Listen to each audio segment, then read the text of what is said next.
So I managed to do it again. Another month where I absolutely loved everything I read, and I 100% recommend these three to you if there's something that you would like. So thank you so much for being here with me. I am Rose, I am at home, and I am so glad to see you again while I wrap up my short but so good reading month for the month of September. So the first thing I read in September was actually for book club, and it was so good.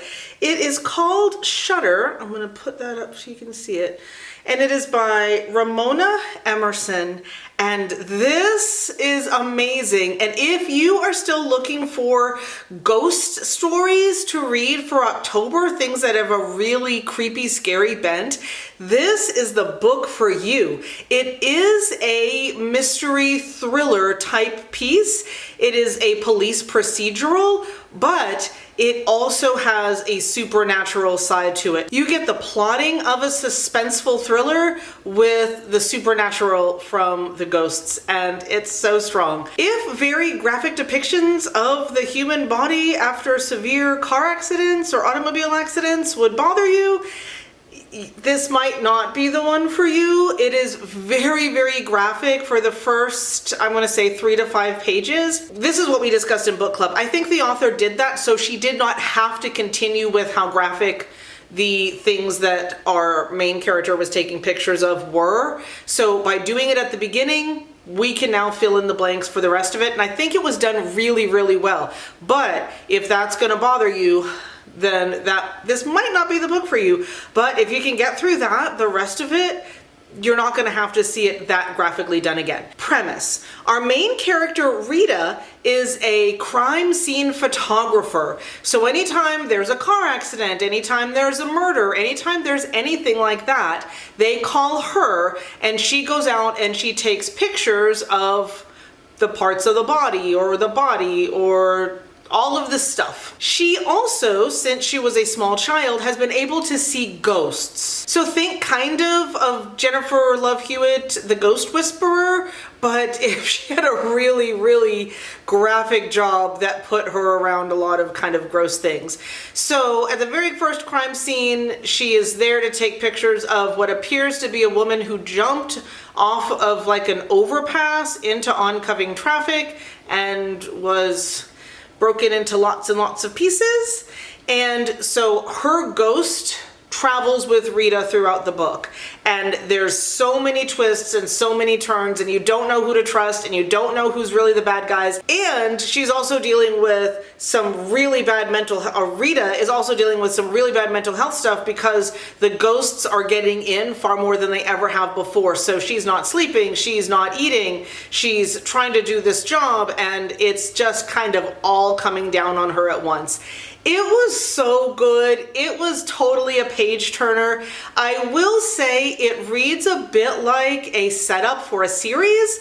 So I'm hoping, because I really like Rita, I love her grandma, and where the grandma lives still on the reservation. It switches back and forth timelines, and that's what makes me think that it might be the setup, because it gives us Rita's childhood. And so we jump back and forth between the main events of her childhood with the ghosts and things that happened to her and her with her mother and stuff like that and why she's at her grandmother's.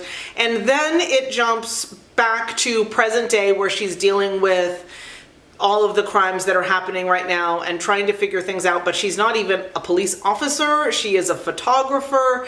Oh, it's so much, but it's so much in so little pages, but it's so good. We had a great conversation at book club. We had a lot of people who came in.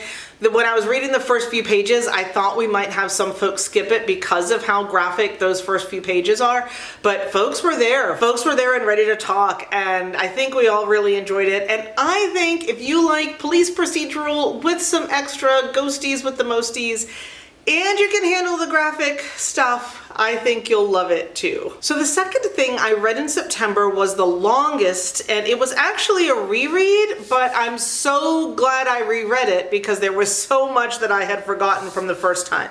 And it was Leigh Bardugo's Ninth House. It's a little bit of a chunker. The text is pretty small for this number of pages, so you get to spend a lot of time in this world. It goes through 3 different timelines, and they're all within the same year. So you have the fall, which is when our main character, Alex, is starting school at Yale, and as the new young member of this place called Leigh House, which is the 9th house, that are supposed to watch over the 8 other houses that practice magic at Yale. I don't know that that's all that common outside of the US, but in the US we have fraternities and sororities. So these are fraternities pretty much across the board. They have male and female members, but they are fraternities that practice different types of magic to give their members different types of kind of powers. Our main character, her name is Galaxy Stern, but she goes by Alex. She has been recruited in to help oversee this because she has an ability that everyone in Leigh House wishes they had. She can actually see ghosts. So I had 2 back-to-back people who can see ghost stories. So at the fall, she's in all of the scenes that are set in fall, she's there with her mentor. His name is Darlington, and how flipping darling is that name? It's Daniel Arlington, but everyone calls him Darlington. So Darlington is trying to teach her the ropes and show her kind of how things go. It jumps to winter where Darlington is missing, and you don't find out until near the end what's happened to him. So you're always trying to figure out where he went and what's going on. So she is now trying to do this job alone with minimum education and not getting a lot of respect. And then we cut to the least prominent timeline, but we cut to spring, which is after something happens really bad in fall and Alex goes into hiding. And so we get to spend a little bit of time with her there. It is so good, but it is not something to read while you're also listening to something else and in the middle of folding laundry and trying to help the kids with their homework. It's a focus book. It absolutely, even on my second pass through, it's still quite the focus book, in part because you have to keep straight all of those 8 other houses and different members of which house, and the names get tossed around a lot, and there was a lot, even again, second time through, and there were times when I was like, wait, what? Who is that? Which one did he go? Like, you've really got to be able to focus, but if you can give it your focus, it's so good and so incredibly immersive, and I cannot more strongly suggest it. I'm so excited. It was so hard not to jump right into Hellbent as soon as I finished, to stick with the September TBR. I'm glad I did, and you're going to find out in a second why, but I'm so excited to get to Hellbent, and it is now at the top of the list for October. So after 2 books with ghosts, I wanted something a little bit shorter because I didn't have much September left, and I wanted something that was going to be different, and I got it in spades, and I absolutely adored it. It is The Wishing Game by Meg Shaffer. This is a hug book. I am gonna have to make a video about hug books. I only really have 3 right now that I have 100% would put in that category, but a hug book is something where you're not really reading for plot, you're reading because you're so engaged with these characters, and you, like for this one, just from the beginning, it was pretty clear what was probably going to happen at the end, and it didn't even matter because what mattered was the journey and spending time with these folks, and they're just the best people just across the board. There wasn't a bunch of, I'm going to say hijinks, there wasn't a bunch of, yes, there's still stakes and there were still obstacles, but there was always this sense that it's going to be okay, and it was like a comfy sweater, warm hug kind of book.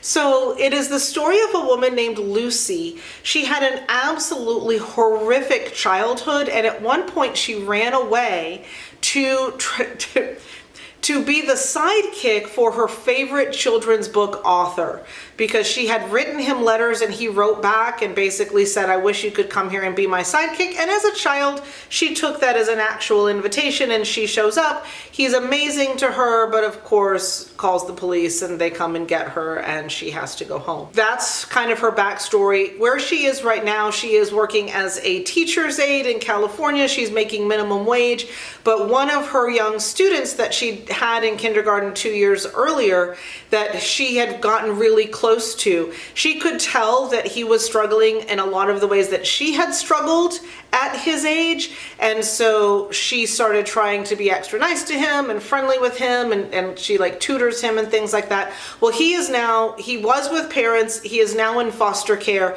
and she wants desperately to foster him, but she can't afford it. She lives in an apartment with multiple roommates. She is drowning in credit card debt. She does not have a vehicle, so she doesn't pass the minimum requirements to be able to foster a child, even though she loves him dearly and he loves her back. She is invited to participate in a contest to win the single copy of the newest book from that favorite children's author who had actually stopped writing 6 years ago at the time of this. So she knows that if she gets that book, she can auction it, she can sell it to publishers, and she will have more than enough money to do all of the things that the California foster care system requires so that she can take this little boy Christopher in with her. So that's all she's focused on. The other kids, well, they're now adults, but they were kids. The other contestants are also great people. There's some bad guys, but there's not a lot of bad guys. There is quite the Charlie and the Chocolate Factory kind of homage in this, but wherein other than Charlie, the other kids were pretty bratty, the other contestants in this are good people who all have their own reasons for needing this money and needing to be a part of this competition.